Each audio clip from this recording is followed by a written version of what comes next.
दिन की सबसे बड़ी खबर है कच्चे तेल के बाजार से। दरअसल भारत की सरकार ये कोशिश कर रही थी, अभी पिछले 3-4 साल पहले की बात है कि सरकार की ये कोशिश थी कि वो कच्चे तेल के आयात पर निर्भरता को कम करेगी और इस बाजार में हम आत्मनिर्भर बनेंगे। लेकिन ये बाजी पूरी सर के बल खड़ी हो गई। दुनिया भर में जिस समय कच्चे तेल की कीमतें आसमान पर पहुंच गई थीं, उस समय आयातित कच्चे तेल पर भारत की निर्भरता भी रिकॉर्ड स्तर पर थी। केंद्रीय पेट्रोलियम मंत्रालय की इकाई पेट्रोलियम प्लानिंग एनालिसिस सेल यानी पीपीएसी के आंकड़े देखें तो ये पता चलता है कि 22-23 पूरे अगर वित्त वर्ष की बात करें तो इस दौरान देश में खपत हुए कच्चे तेल में आयातित कच्चे तेल का हिस्सा 87.3% पहुंच गया था। जी हाँ, अगर हम 100 लीटर तेल इस्तेमाल कर रहे थे तो 87 लीटर से ज़्यादा तेल विदेश से आ रहा था, जो अब तक का रिकॉर्ड स्तर है। वित्त वर्ष 21-22 में ये 180 बेसिस पॉइंट कम था, यानी कि अगर आप इस बीते वर्ष की बात करें तो 180 बेसिस पॉइंट बढ़ गया। 21-22 के दौरान देश में खपत हुए कच्चे तेल का में जो आयातित हिस्सा था वो 85.5% था। सर, पहला सवाल तो यही कि निर्भरता कम करने का जो लक्ष्य रखा गया था वो लक्ष्य दरअसल था क्या? शुभम, 2022 कच्चे तेल की दृष्टि से भारत की पूरी योजनाओं के लिए, आत्मनिर्भरता के लिए सबसे बड़ा खलनायक साबित हुआ और यहाँ कहानी बिल्कुल पलट गई। जैसा आपको शुभम ने बताया, 2015 में सरकार ने यह कहा था कि 2022 तक वो तेल आयात पर भारत की निर्भरता को 10% घटाएगी। यानी 2015 में भारत अपनी ज़रूरत का 70% 77% तेल इम्पोर्ट करता था और लक्ष्य था कि 2022 में इसे घटाकर 77% यानी 10% लाया जाएगा और 2030 में 50% कर दिया जाएगा। बहुत बड़ा लक्ष्य था, इसकी चर्चाएं काफ़ी थी, काफ़ी सुर्खियां बनी थी इसके ऊपर कि भारत अगले एक दशक में कच्चे तेल पर अपनी निर्भरता को आधा कर लेगा। लेकिन कुछ संयोग ऐसा था कि जिस साल ये कहा गया 2015-16 में, उसके बाद से लगातार भारत में कच्चे तेल पर आयात की निर्भरता बढ़ने लगी। तो अगर हम ये कहें कि ये वजह केवल रूस यूक्रेन युद्ध था तो नहीं था, कुछ बड़ी ढांचागत वजह थी जिनके कारण ऐसा हुआ। और आज जब हम खड़े हुए हैं तो भारत 87% से ज़्यादा, करीब 87.3% के आसपास कच्चे तेल के आयात पर निर्भर है।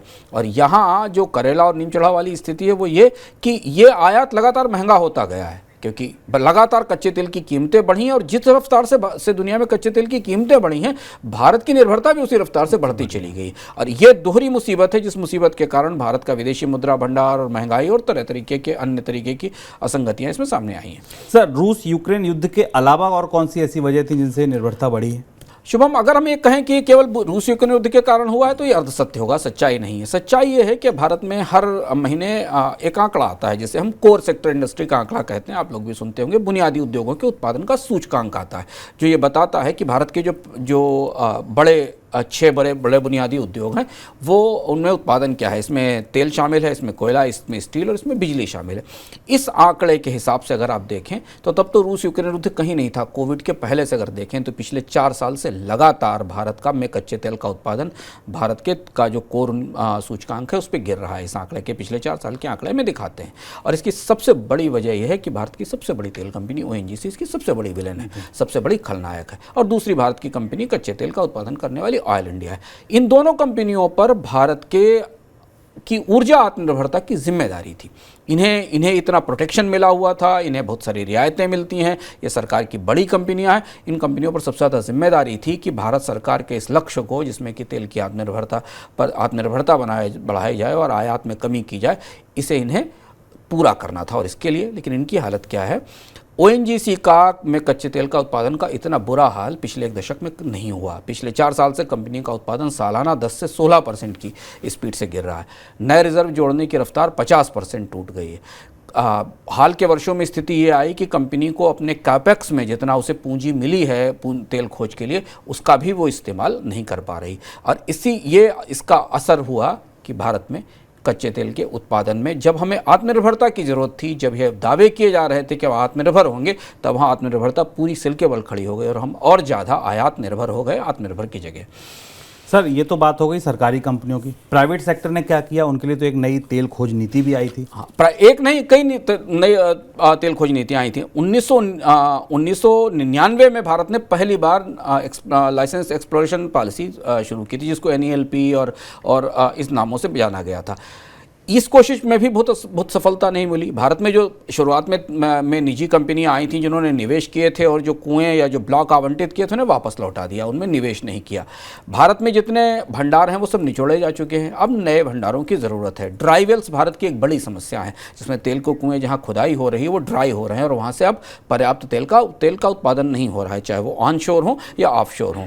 तेल खोज नीति बार बार आई, सरकार ने तमाम कोशिश की। 2018 की जो तेल खोज लाइसेंस नीति थी, जो सबसे ताज़ी नीति है शुभम, उसमें 127 ब्लॉक एलोकेट किए गए थे, किसी में प्रोडक्शन शुरू नहीं हुआ अभी तक, वो सारे 127 ब्लॉक ऐसे ही पड़े हुए हैं। अब ऐसी स्थिति में जब भारत को मैं कल इंटरनेशनल एनर्जी एजेंसी का डेटा पढ़ रहा था कि भारत में जिस तरीके की ऑटोमोबाइल की मांग है, उस हिसाब से 2040 तक भारत में क्रूड ऑयल की जो मांग है वो 7 मिलियन बैरल पर डे के हिसाब से बढ़ेगी 2040 तक, और तब हम पूरी तरह लगभग 90% के आसपास अपनी ज़रूरत के लिए कच्चे तेल के आयात पर निर्भर है। एक और खबर, फिनलैंड की बिजली कंपनी फोर्टम भारत में अपना 185 मेगावाट का सोलर पावर प्रोजेक्ट बेचने की योजना बना रही है। कंपनी के solar power project Rajasthan, Karnataka और मध्य प्रदेश में है।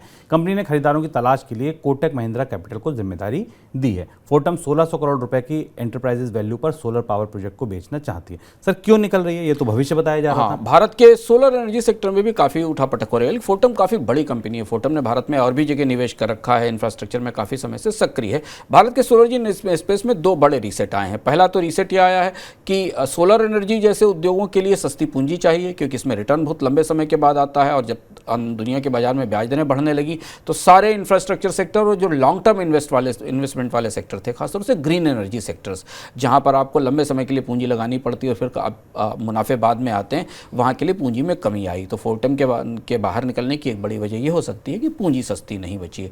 दूसरी चीज़ ये कि भारत ने सोलर एनर्जी के लिए अपने दरवाजे खोलने के बाद, नए सोलर पार्क बनाने के लिए निवेश में रियायतें देने के बाद, फिर कच्चे माल और उपकरणों पर सेफगार्ड ड्यूटीज़ लगा दी, क्योंकि भारत में सोलर पैनल्स के उत्पादन की क्षमताएं नहीं है और ये चीन से आयात हो रहे थे। उस एक सेफगार्ड ड्यूटी ने भारत के पूरे सोलर मार्केट को हिलाया, क्योंकि उसकी वजह ये थी कि जो तकनीक आनी थी, जो सोलर सेल्स आने थे, जो पैनल्स आने थे, वो काफ़ी महंगे हो गए।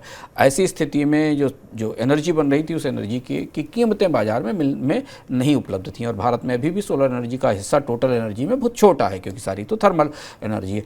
इसलिए सोलर उद्योग में काफ़ी उथल पुथल हमने देखी। 2016-17 तक, 18 तक जिस तरीके का निवेश और जिस तरीके की गतिविधियां चल रही थी वो हमें नहीं दिखाई दी। उसकी प्रमुख वजह है शायद सोलर एनर्जी में सेफगार्ड ड्यूटी लगाया जाना है, सोलर इक्विपमेंट में सेफगार्ड ड्यूटी लगाया जाना है, जिसके कारण सरकार को लगता है कि चीन से सस्ता आयात हो रहा है। फोर्टम का बाहर निकलना इस मामले में एक बड़ी खबर है, क्योंकि फोर्टम एक बड़ी कंपनी थी और उसने भारत में सोलर में निवेश करके कई सारी और विदेश की कंपनियों के लिए रास्ता खोला था।